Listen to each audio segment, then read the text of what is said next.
And this next person definitely has an interesting background and a lot of advice to share with all of us. Let's bring in Barbara Boldt. She's with the Boldt Communications. She's a communications coach as well as an educator. Barbara, thanks for being with us on the MegaCast. Thanks for having me. I was reading your bio on your website. Wow, wow! What was it like to work overseas? It was fascinating. It was not always easy, but I had a ton of amazing experiences. I taught in a lot of different countries and, of course, got very skilled at dealing with people who don't have mother tongue English, uh, helping them present better, helping them communicate effectively. But yeah, it was an awesome run. It was a lot of fun. So, Barbara, let's go ahead and for those not familiar with your company and what you do, fill us all in.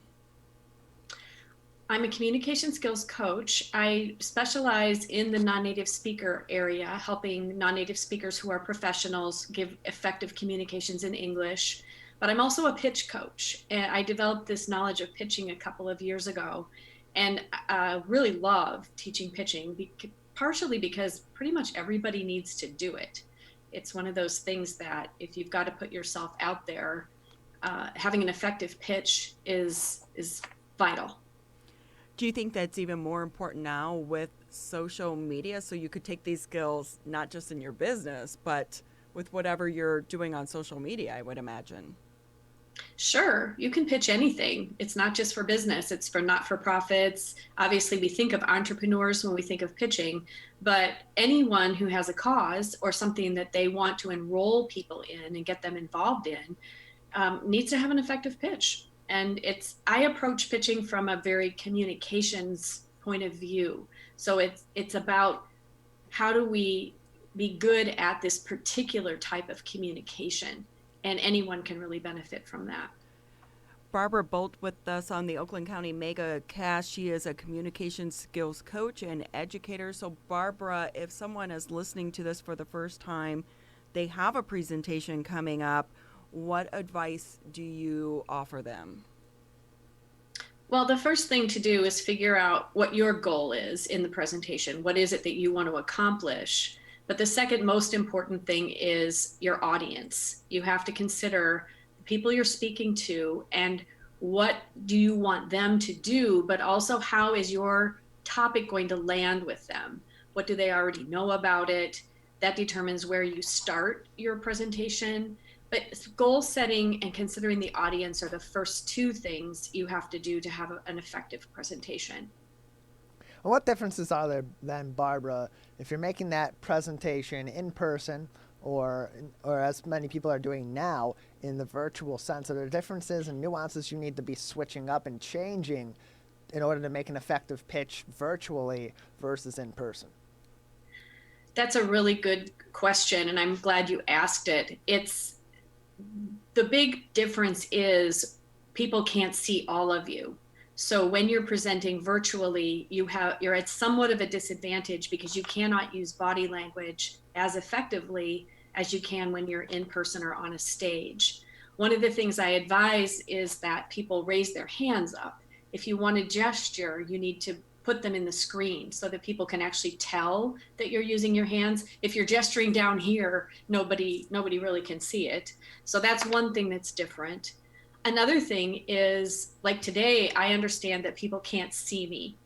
I can see myself and they can see me. So I have to consider if the audience can't see me, I have to depend much more heavily on my voice because they can't even see facial expression. Today, I have the benefit that they can at least see my facial expression, but I can't see them. So that's another difference. You can't play off your audience. You're not getting any feedback. So keeping the enthusiasm, keeping the tone of your voice light and, like people want to listen to can be a challenge virtually. So there are differences in giving a presentation or a pitch virtually versus giving it in person. Yeah, I think one of the things when we go virtual, as you said, it's hard that communication, but trying to be authentic while speaking and delivering our message as well. Any advice in that arena? Well, one thing I would say is not to read. When we are virtual, it's very tempting because we can have, like, I could have a script over here and I could be glancing at it, but people will know when you're reading, and it does decrease your authenticity. If you want to come across super authentic and like people will trust you, you need to have your pitch or your presentation down. You need to know it. If I advise people, if they're worried about losing their place, particularly if it's in a longer presentation, have keywords, maybe right, in front of where you're presenting, just a few keywords that will trigger you to get back to what you want to say, but you never want to read because that decreases authenticity for sure. So have those bullet points, but know your presentation so well. Would you recommend people record themselves prior just to practice? Oh, yes. Yes. Recording yourself is the best thing you can do. It's so instructional, and you will see things that you don't know you're doing and that you want to stop.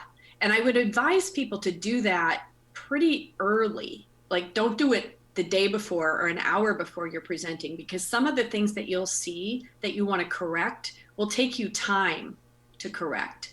To stop umming, for example, that takes time. You have to train yourself to do it.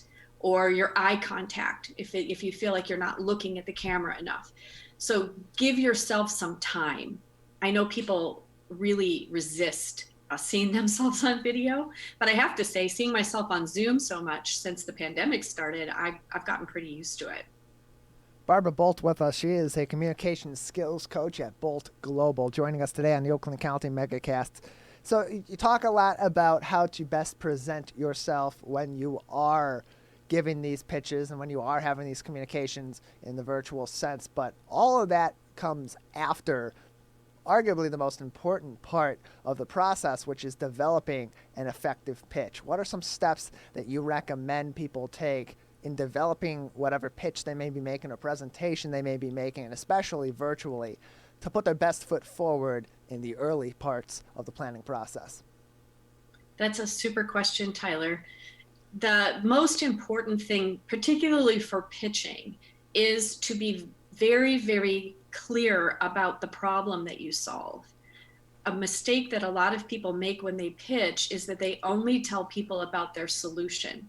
And we understand why, because they're excited about it often, and they're passionate about that solution that they offer. But if you don't clearly help people understand the problem that you solve, the elements of your solution don't have a place to land. I actually teach a process that I call reverse engineering. I force people to get super, super clear about everything they want to say about their solution, what's critical that they communicate about that. And then we work backwards to make sure that whatever pitch or whatever problem statement we're creating, which is often in the form of a story, has some element in it that each element of that solution can land on. Because in the brain of your listener, if you've painted a very clear picture of every problem that your solution can solve, or every element of a problem, it will be communicated far more effectively when you get to that solution part. So that's a tip about preparation. A problem that I often see is that people say, well, we solve XYZ problem, but they don't go to the level of consequence. So if this problem doesn't get solved, what does this person encounter? What is the pain that they suffer? And that's really what you need to communicate, instead of just like a laundry list of everything you offer or all of the benefits of your solution. Barbara, I'm curious about the younger generation because they are on social media so much. They text. They do not communicate a lot in person. Are you seeing that they're not able to get their thoughts across as concisely as they need to in a storytelling format, or are they better than the older generation? I can't say that I've actually compared too much, but I will say that younger people, I think, might tend to prepare less. Again, because of that texting orientation and everything being real time and just doing it. And so sometimes they will have more of an or a lack of ability to communicate their ideas fluidly because they may not have prepared as carefully. That's a generalization, and I'm sure there are young people out there who prepare very carefully, so I don't want anybody to take offense. However, I sometimes, another thing you might have noticed and a lot of people notice is up intonation from the younger generation. There can be my name is Barbara Boldt, my company is Boldt Global, and they will tend to end sentences up. And some of that may be because they're still forming the next idea in their mind. People tend to end on an up intonation if they're not sure if they're done. If you're communicating a full thought and you know that you're finished, you can go down at the end, which is where we get power in English. It's very powerful and confident to go down at the end of our phrases. But when people are kind of ad hocing it and putting it together as they go, there may be the tendency to think, is this thought done? So they're not actually going down at the end of the phrase. So many little things that we don't actually think about that impact how we are getting our message across to one another. I believe you have this event coming up October 1st, the 5-day perfect pitch event. Fill us in about what that's about. I'm really excited to be offering the 5-day perfect pitch challenge for the second time. I offered the first one at the end of August and learned a lot in that process. So this one's going to be even better. It's basically an hour and a half per day for 5 days. It starts on a Thursday and ends on the following Wednesday. So the weekend is in there for people to cogitate and maybe do a little bit of homework, possibly. But it's basically, what I'm trying to get across is the basics of pitch construction. So it's a lot about content. I'm not putting anything in this one about delivery. One thing about delivery, teaching people to deliver a pitch well or a presentation well, is that they have to be very, very clear about what they want to say, or it simply doesn't make sense because they'll and ah their way through it and because they don't know their content. So I really address content first, and the challenge is going to be the basics of pitch construction. And that's pretty much, it can apply to anyone. It could be that person on social media. It could be a not-for-profit leader. It could be a business owner, insurance agent, or someone like that.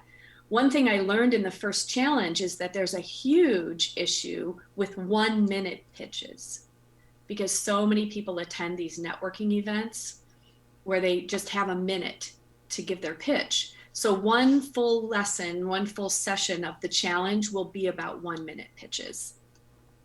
Barbara Boldt joining us. She's a communication skills coach at Boldt Global. Her 5-day perfect pitch event begins on October 1st. So 5 days of building your perfect pitch. What are 5 lessons people can expect to learn over that 5 days about building that perfect pitch? Well, we'll definitely get into what a pitch needs to contain, and I will modify that for 5-minute pitches, 3-minute pitches, 1-minute pitches. It varies, obviously. You have to take some stuff out for the shorter ones. Another thing I cover is keywords. One of the things about pitching is that you're time limited, so every word counts. And I really encourage people and kind of force them a little bit to get clear about the vocabulary they're using and what is the appropriate vocabulary. You want to be repetitive in a pitch. So we'll talk about what makes pitches memorable, what makes pitches sticky, and we will do the reverse engineering exercise where everybody looks at their solution, and then we figure out what is going to be the problem statement that gets their point across the most clearly. Barbara, great advice and great tips. If someone out there wants to learn more about you, your company, and some of these programs, how can they reach out and learn more? My website is boldtglobal.com, so they can enter that on the web and they'll find my website. My email address is bb@boldtglobal.com, so people can reach out to me at my email address as well. And I am going to be posting the event, the 5-day challenge, on LinkedIn this week. So it will be out there as well. There'll be a link to the Eventbrite page where they can register. So Barbara, I have to ask before we let you go, I noticed that you lived overseas for 19 years. you gave presentations in Italian and French. Now that you're back in the States, are you keeping up your language skills? That's such a good question, Ronnie. I'm glad you asked it. I have just been challenging myself to reach out to my Italian friends and set up a conversation once a month because I feel like I'm losing my Italian. I'm not fluent enough in French to really practice it like that. I can speak it when I'm over there, but I'm not as fluent as I am in Italian, but I don't want to lose my Italian. So I have been reaching out to friends and having conversations so that I have people to talk to. It takes us so long to pick up those skills, but if you're not immersed, they go away so quickly. It's true. It's true. And it's sad. And it's part of my identity. I love having a second language, and it's something that I really do not want to lose, but it takes discipline. Like you say, if you don't, here in Michigan, I do know a few Italian speakers, but not so many. I need like an hour of conversation to really keep it up. Yes, yes. Well, Barbara, I have to get on Zoom. Oh, I'm sorry. Did you? What were you going to say? No, I was just going to say I have to get on Zoom with my Italian friends. That's yes, all. Zoom, international Zoom. And it sounds great as well. Well, Barbara Boldt with us. Thank you so much for taking time to be with us on the MegaCast. We appreciate it and appreciate all of your advice as well. Well, thank you so much for having me. This was a very unexpected pleasure.